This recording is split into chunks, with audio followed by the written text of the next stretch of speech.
Welcome to the Casting Across Fly Fishing Podcast. I'm Matthew of castingacross.com, where I explore the quarry and culture of fly fishing. Episode 338, that's what you're listening to.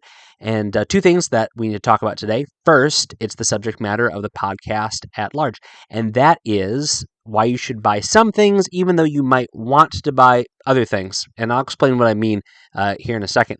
But it also means that we are 2 episodes away from the next podcast in which I take time to interact with listener and reader questions, comments, and accusations.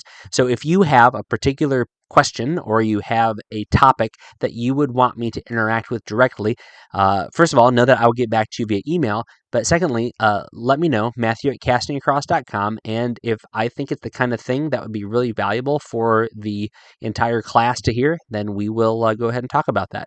Actually, I recently had a question where somebody says, I know that you're going to email me back, but could you talk about this? And I'm sure I'll do that for that request. Not every request is going to get that, but this request is going to get that. So let me know, questions, comments, or accusations, Matthew at castingacross.com. I guess one more thing to throw in there from the administrative side. If you have yet to leave a rating or review on Apple Podcasts or on Spotify, please go ahead and do so. That's helpful to get the podcast in front of the eyes and ears of more people, and there's nothing but good things that come from that. All right, so let's dive right into it. This is another gear-focused podcast, and this one is specifically a spin on the fly fishing gear you need, fly fishing gear you don't need, what I think is a priority, that kind of thing. But this is like basically how your money could be better spent elsewhere. All right, how your money could be better spent elsewhere. Now, a few things. I, of all people, am not going to sit here and say, if you want something, you shouldn't get it. Especially if you are an adult, you have the resources, you're making an informed decision, and you're doing so in a responsible way. Like, I'm not going to say that someone who can afford and wants a $2,500 bamboo fly rod shouldn't buy it. There's a lot of people that should not buy such a thing, but there's a lot of people that also shouldn't buy a $250 fly rod. So again, please don't hear this and say, "Oh, I really want that piece of gear." He's saying I shouldn't buy it, and so he's an idiot. I mean, I could be, but hear me out. And here's my first example. Okay, don't buy that. Buy this. Especially if you are a new angler. And I know a lot of my audience is either a new fly fisher or they're wanting to kind of get a perspective that would be appropriate for a seasoned angler, but also applicable to a new angler. If you see trout fly reels and you see one that's $300, $400, $500, $600, this is for fishing for trout now, here in the United States and most other places in the world, that's not what you need to be spending your money on. So I have some really nice fly reels for trout, like really, really nice disc drag. Nothing crazy, but some really high-end things, and they're overkill. Now, I don't say that because I'm only wrangling with 7-inch brook trout up in the mountains or 12-inch stocked rainbows on my local streams. I'm saying that they're overkill for the big trout that I catch on like the upper Delaware River system, for the big trout that I catch. I fished for in the tailwaters down south. They're overkill for the really big browns that I hook up on spring creeks. I don't need it. It's a nice thing to have, but I've also fished those exact same water using my click and pawl reels, and I've not thought it was some great disadvantage.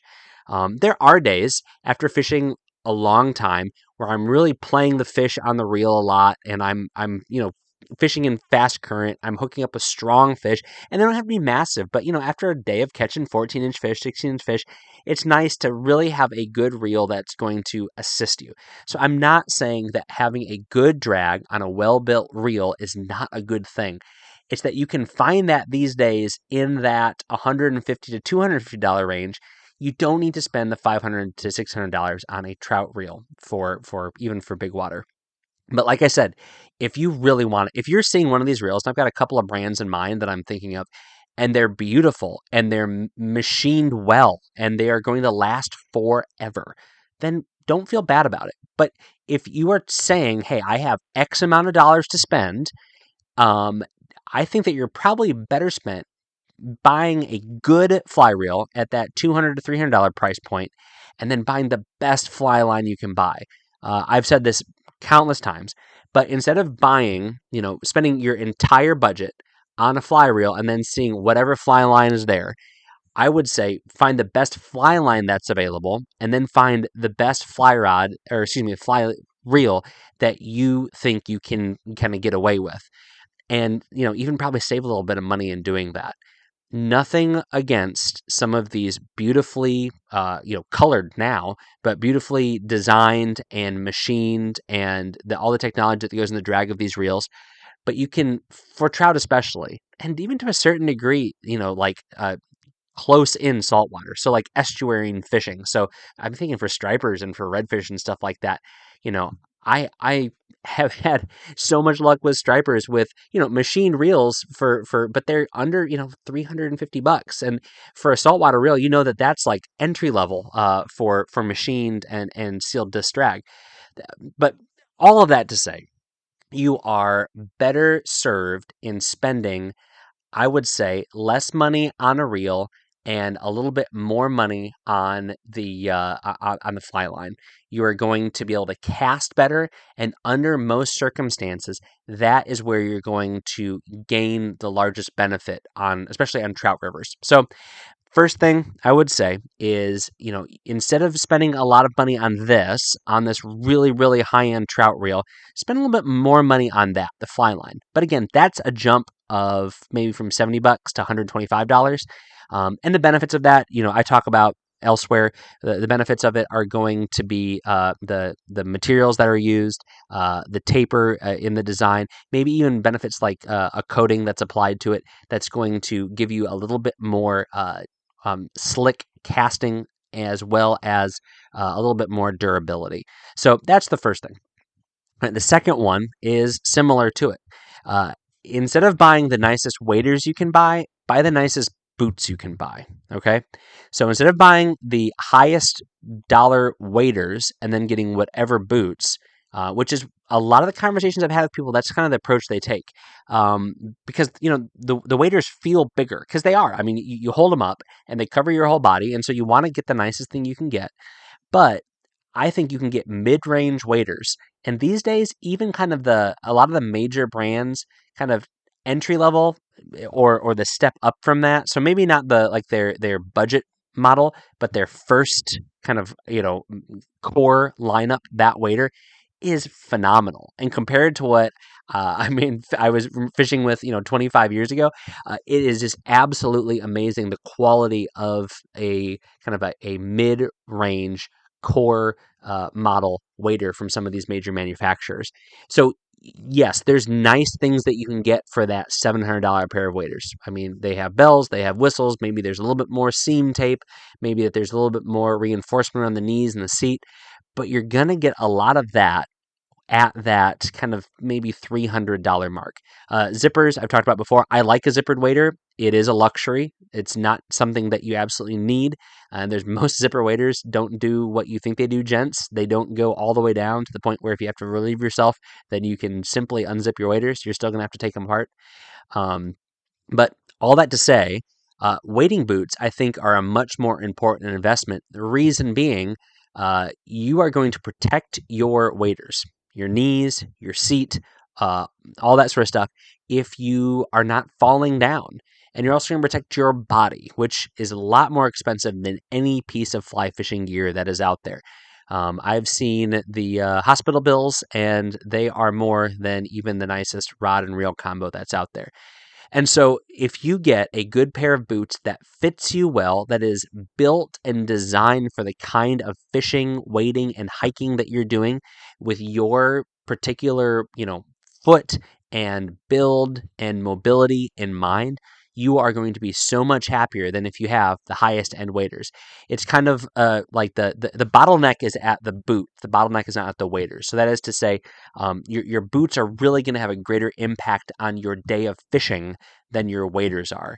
You are going to have a worse day fishing with really, really nice waders and crummy boots than you are with having the best boots you can find and just good waders that are going to keep you dry. So, my suggestion, especially as you're getting older, especially if you do have any mobility issues, or if you're going to be doing a lot of walking, or you're going to be doing a lot of long days of fishing or multi day fishing trips, then really spend a lot of money on high-end boots. The best boots that are going to give you the best support, that are going to give you the best toe protection, that are going to give you the best ankle protection, that are going to have lacing systems that are going to be secure so you're not messing with them all the time. You're able to adjust the lacing to adapt to your foot. They're going to fit your foot well. They're going to fit your ankle well. They're going to fit your booty for your wading sock well, for your waders. All of those things matter a lot. Boots that are going to have soles that are rugged and durable, that are going to have options for you.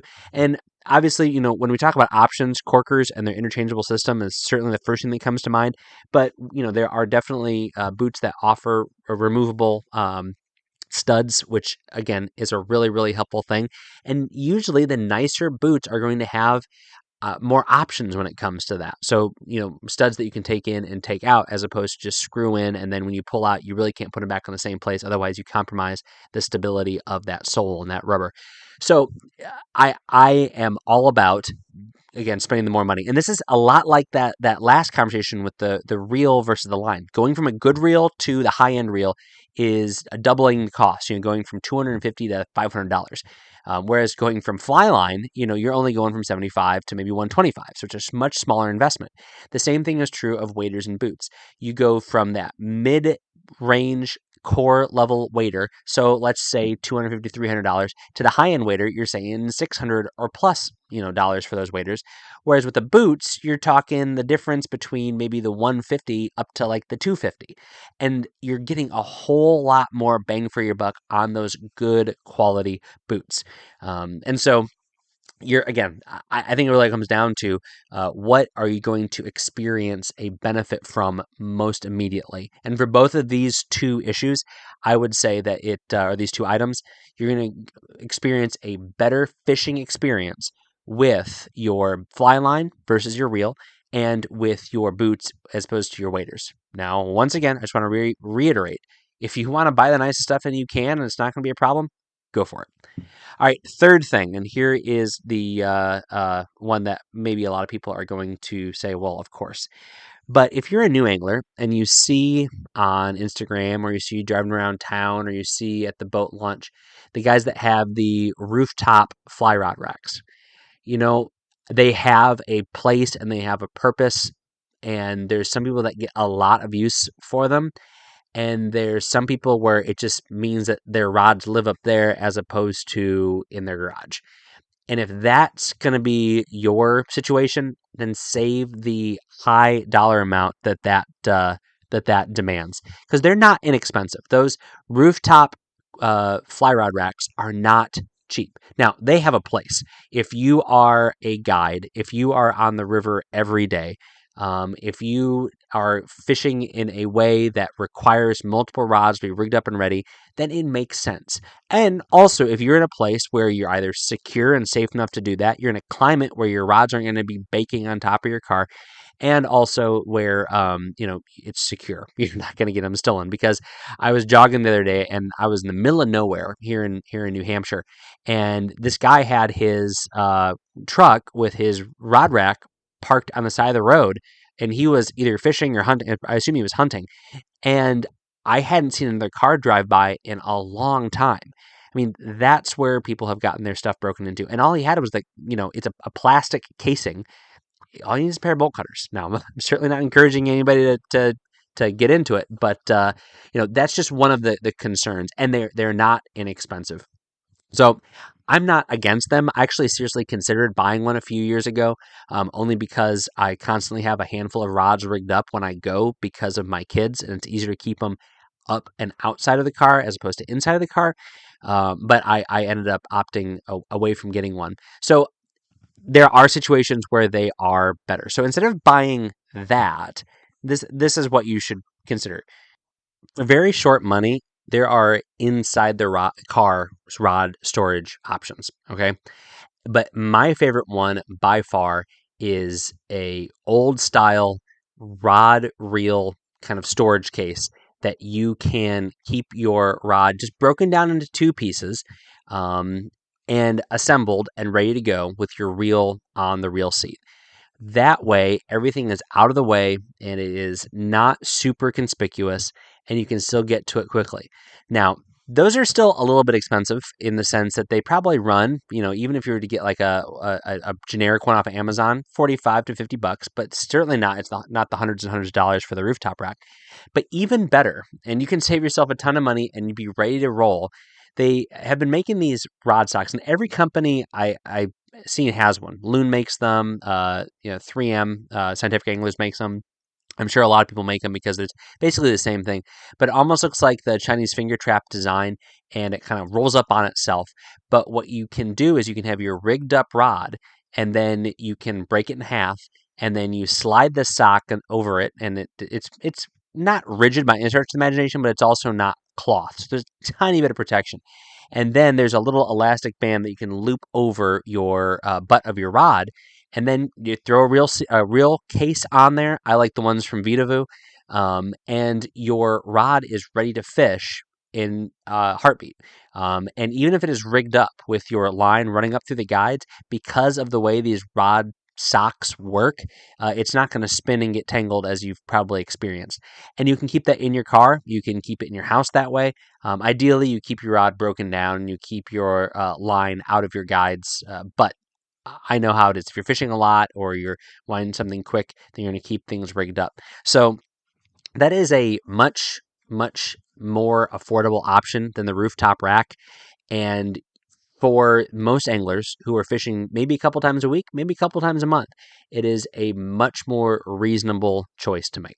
All right, so I'm probably not. I'm preaching to the choir with that one, but all right. So the first one, get line, not the fancy reel. Secondly, get nice boots, not the nicest waders. Thirdly, do anything besides putting a roof rack on your car. And last, and real quick, if you want to buy those things, I am not going to be judgmental. I see those things, and like I said, I look at them, I'm like, oh man, I'd love to have that really, really high end reel that looks like a brook trout. I'd really like to have those waders with all those fancy little bells and whistles. I would like to have it's 8 fly rod storage on top of my vehicle. It'd be great. But I've just prioritized other things, right? The last one I would say is flies. Now, what do I mean by buying these flies as opposed to those flies? I have known, particularly a lot of new anglers, but new anglers that have means will go online and just buy flies like crazy. I've met a handful of people that are brand new anglers who whether it be on the stream or whether it be, the parking lot, they said, hey, what should I use? And they open their fly box and it looks like a fly box of a professional guide that has a ton of time on their hands to sit around and organize their flies. It is just chocked full with any pattern, every life stage of every bug. And a couple times I've asked somebody, it's like, wow, did you tie these, or did if you win this in the lottery or something like a raffle? They said, no, I just went out I bought all these. I found a nice fly tire online that I liked, and I just bought, $500 worth of flies. Multiple times I've had that conversation with people. And again, if that's what you want to do and you like filling up your vest, then by all means go for it. To be fair, I did that relatively recently for a saltwater trip where I know I could have done what I'm about to suggest here, but I just wanted to knock it out in one quick order, and so I probably spent 120 bucks on saltwater flies. But these are also flies that I can use up here more often than not up in New England. They're not just for down in the Gulf like I was going to be fishing, but my suggestion, instead of just loading up your fly boxes right off the bat, is to buy as you go. You will be much, much more prepared and have a much more functional fly box if you do one of two things. If you go on trips, then maybe get a couple of flies in an anticipatory manner, but buy some at that local fly shop. They are going to sell you exactly what you need. Secondly, with your home waters, as you fish, figure out what works and what you have confidence in. And then once you are using those flies, then go to your local fly shop and load up with those. I have no problem with somebody who opens up their fly box and it is just chock full of, size 14 and 16 elk hair caddis and woolly buggers and brassies and, foam ants. And that's all that's in there. I never look at that fly box and say that person's crazy. I look at that fly box and say they know what they like using and they know what works. So again, no judgment if you go out and spend all the money on all the flies, but I think it's a much more economical. I know it's a much more economical approach, and I think it's probably a much more maybe thoughtful approach to build up your fly collection slowly. You can always buy more flies, but it's really hard to return flies once you've bought them.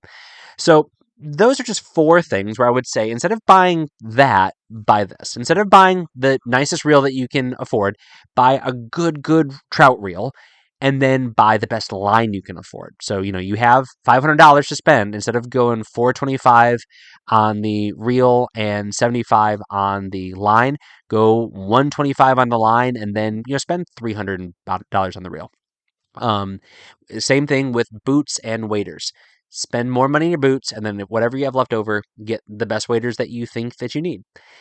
With the rooftop rack, you can buy that, but instead of buying the rooftop rack, there's a lot of in-the-car storage options that are still going to give you that flexibility. It's going to save you a lot of money, and it may potentially, avoid some other hassles. And then lastly, instead of buying all the flies up front, buy the flies as you go. I think that all 4 of those are great ways to go for beginners, but also for people who are trying to be a little bit more budget conscious. But I'm going to say it one more time. If you want to do everything completely the opposite of what I just said, that's okay. Different strokes for different folks. If you have any questions about that, any accusations about that, you think I've got it wrong, let me know, Matthew@castingacross.com. If there's another example of that, then let me know, Matthew@castingacross.com. This week on Casting Across, 2 articles. The first one is called Underneath Counts, and this is my review of the whitewater, I believe it's pronounced loose way, jogger. So I think that one of the silliest things is to spend a lot of money on nice waders and then wear just whatever underneath them. Jeans, khakis, your pajama pants, the $15 sweatpants from Walmart. You should be wearing something that is going to optimize your wader's breathability. I know a lot of people who've thought that their expensive waders were leaking when all it was is that they had cotton pants underneath that got bunched up around their knees or around their ankles, and so they sweat. And a pair of breathable waders, no matter if you spend $200 or $2,000 on them, are not going to wick away all the perspiration of your, crammed up sweatpants. So these joggers are not inexpensive, but they're comparable to a lot of the products that are made by fly fishing companies. But these were designed for people who are out on open water. So whitewater, they primarily cater to northern anglers. So a lot of their stuff is crappie and walleye and that sort of stuff. So these are really comfortable pants. They sent them to me for me to check out and review. You can check out that whole review there on that article called Underneath Counts. Wednesday's article was another fly fishing book review video, and this week's is called A Special Kind of Fly Fishing Road Trip, and it is a review of David Van Wee's Storied Waters. And it is 35 fabled fly fishing destinations and the writers and artists who made them famous. So I will just give the quick synopsis of a very quick video, and that is, this is a road trip book where the stops in the road trip are not the best fly fishing destinations. Sometimes they are, but it is about places that were prominent in angling literature or angling art. So it's a really good, fun book. Definitely check out the video, and that will send you in the right direction to learn more about the book. This week's recommendation on the podcast actually fits right in with that first category I was talking about. And for $239, you can get a spectacular machined reel by Redington. And the newest reel in their lineup is called the Ace. And it is an incredibly solid aluminum machined reel with a really cool design, but it is a very functional design. And it's light, but not so light that it's not going to balance out a good trout rod. And it's going to give you everything you need for fishing in virtually all trout fishing situations. It has a strong, durable drag. It is a drag that is just going to last a long time. It's going to fight lots of fish. And again, I think that this is an example of a reel that illustrates my point that you can spend a good amount of money and get a great reel. Big, oversized drag knob. Designed to not have any kind of kink points, both around the reel seat as well as around the drag knob. Just well thought out. I was really excited when I saw them back this winter at the fly fishing shows, and I picked one up, the 5.6 in the tobacco color, which is kind of sharp. So I highly recommend it. I'm excited about getting into even more fish with it this season. I'll put a link for the Redington Ace on this podcast show notes at castingacross.com. Thanks for listening to the Casting Across Fly Fishing Podcast.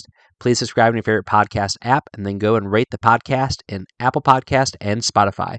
Then head over to castingacross.com for 3 posts a week on the people, places, and things that go into the pursuit of fish.